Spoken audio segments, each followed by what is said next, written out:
Good morning, it's James. It is so good to see you today. Thank you for your time. Thank you for energy. I'm deeply grateful to have the honor and the blessing of laying eyes on you. And I do hope and pray that this message finds you and all the people that you love peaceful, thriving, and very, very well. So today's message is a very timely message. In fact, I wish I'd seen this research a couple months ago when I could have helped all of us to gain a greater perspective on some of the negativity, the toxicity, and the outright hate that shows up on social media every single day.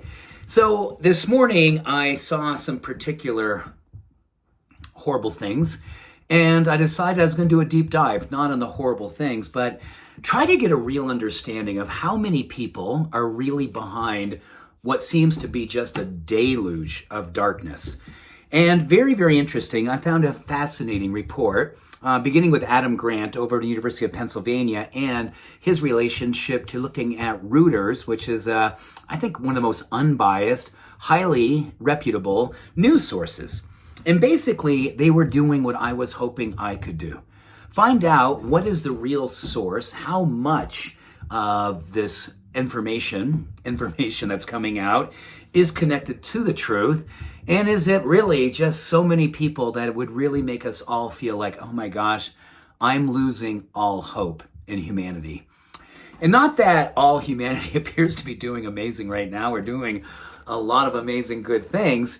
When it comes to online yuckiness, I'm just using that yuckiness as a global term. Sorry, it's not necessarily scientific, but I think we get emotionally what that means.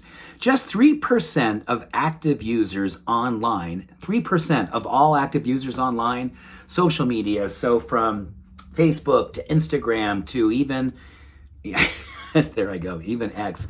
Only 3% are deemed as toxic based on the level of awfulness that they're putting out there. Only 3%. But they generate nearly 35% of the terrible things that we see online. 3% is of the amount of people, but they generate nearly 35% of the toxic content. So that's interesting, right? And amazing that some people literally, it's all they do. A small group of people are just putting out toxicity all day, every day.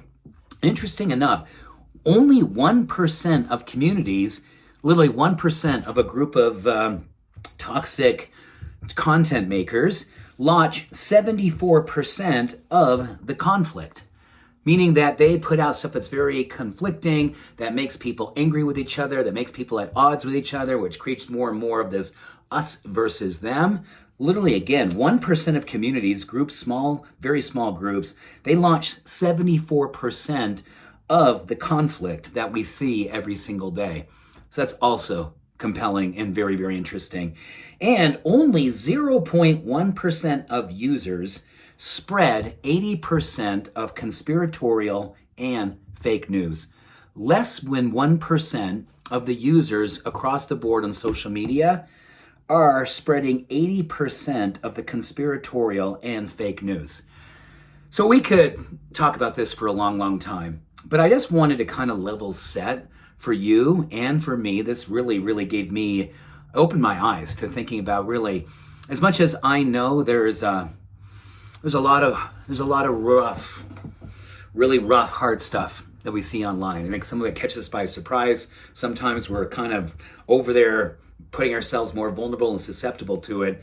But ultimately, most of this is created, the vast majority is created by a very small amount of people. Now, of course, we can talk about, well, how many people then comment and feed into it? Well, that's a whole other story. But I just want to really help us understand that there's a lot of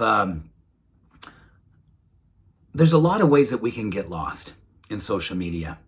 And I think for me, I just want to be more of the part of humanity that's putting more and more good out into the world, more hope, more love, more consciousness if I can.